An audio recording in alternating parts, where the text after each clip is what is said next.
Selamat pagi saudara yang terkasih di dalam Tuhan Yesus Kristus. Selamat bergabung kembali dalam Sukacita Pagi. Saudara, renungan pagi ini diberi judul Saling Dukung Sesama Saudara. Saya ambil dari Roma 12 ayat 10. Ini kita cukup kenal dengan ayat ini. Dikatakan, hendaklah kamu saling mengasihi sebagai saudara dan saling mendahului dalam memberi hormat. Sewaktu kita sadar Tuhan Yesus menempatkan kita di tengah-tengah serigala, seperti dinyatakan di Matius 10, rasanya kita selalu waspada, ya. Tidak di rumah, di lingkungan, dimanapun kita waspada. Kewaspadaan tingkat tinggi ini bahkan terbawa sampai ke dalam gereja. Tidak langsung percaya sekalipun sikap-sikap itu muncul dari sesama orang percaya. Nah, memang kita bisa temukan orang-orang yang mengaku percaya dan datang dengan motivasi yang hanya dia dengan Tuhan saja yang tahu. Tapi kalau orang seperti itu kita yakini hanya 1-2 orang, mestinya sikap kita ke umumnya sesama saudara seiman bukan lagi berlebihan kewaspadaannya. Mengapa kita perlu sikap yang lebih terbuka dengan saudara seiman? Karena Allah menempatkan saudara seiman di sekitar kita untuk meneguhkan pertumbuhan rohani kita. Saudara seiman adalah orang yang mendukung sikap kita sewaktu misalnya sesuai dengan perintah Alkitab, dan dia akan menolak sewaktu tidak sesuai dengan perintah Alkitab.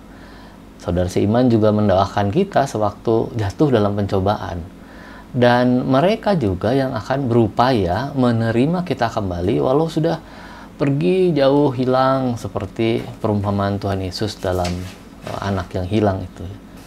Nah, kalau gambaran ini dianggap ideal, tidak terjadi setiap waktu, maka kita perlu memeriksa hubungan kita dengan saudara-saudara seiman. Rasul Paulus dalam nas hari ini menasihati jemaat Roma supaya mereka saling mengasihi. Apa yang sulit ya sebetulnya dari perintah ini? Saya kira soal penerimaan, saudara. Karena interaksi kita dengan saudara seiman minim, hanya bertemu mungkin di hari Minggu atau 2 kali seminggu, di tengah minggu ada ibadah. Jadi kita lebih sulit menerima mereka apa adanya, selain memang kurang mengenal.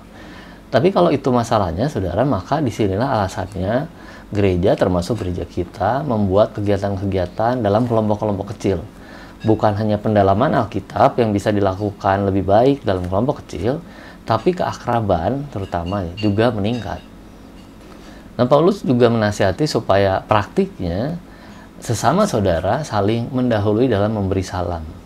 Bayangkan kalau ada orang yang tidak disukai atau tidak akrab, pasti kita berusaha menjauh dan tidak menyapa lebih dulu gitu ya. Biarin dia dulu aja. Jadi Paulus memotong pikiran-pikiran itu dengan arahan lebih dulu memberi salam. Karena ada makna lain di baliknya. Sesama saudara seiman harus saling mengampuni, sebab kasih menutupi segala pelanggaran. Orang-orang yang lebih dulu saling mengampuni, sewaktu berhadapan pasti saling memberi salam dengan tulus dan akrab.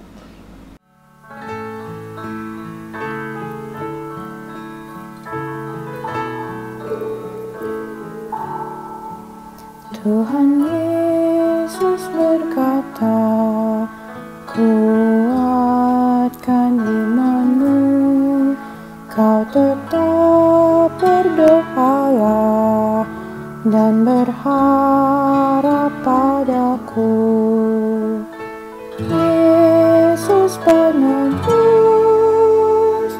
umat manusia, noda dosa hatiku dihapus darahnya.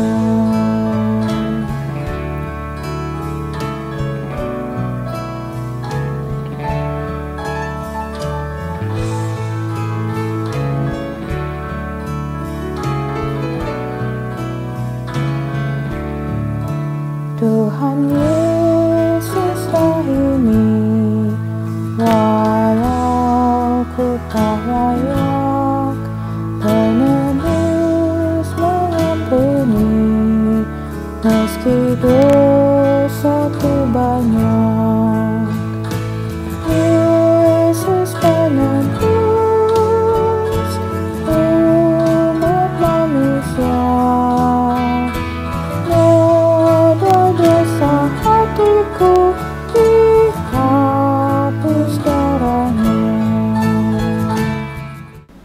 Sebagai orang-orang yang sudah ditebus oleh Tuhan Yesus, mari kita saling dukung dengan sesama orang percaya.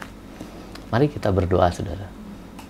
Tuhan Allah Bapa, kiranya Engkau melihat keinginan kami untuk berupaya belajar terus-menerus saling mengasihi dengan saudara-saudara seiman. Kiranya Tuhan menjauhkan juga sikap-sikap egois, dan Roh Kudus ingatkan kami terus supaya kami tidak memikirkan diri sendiri, tapi memikirkan saudara-saudara seiman.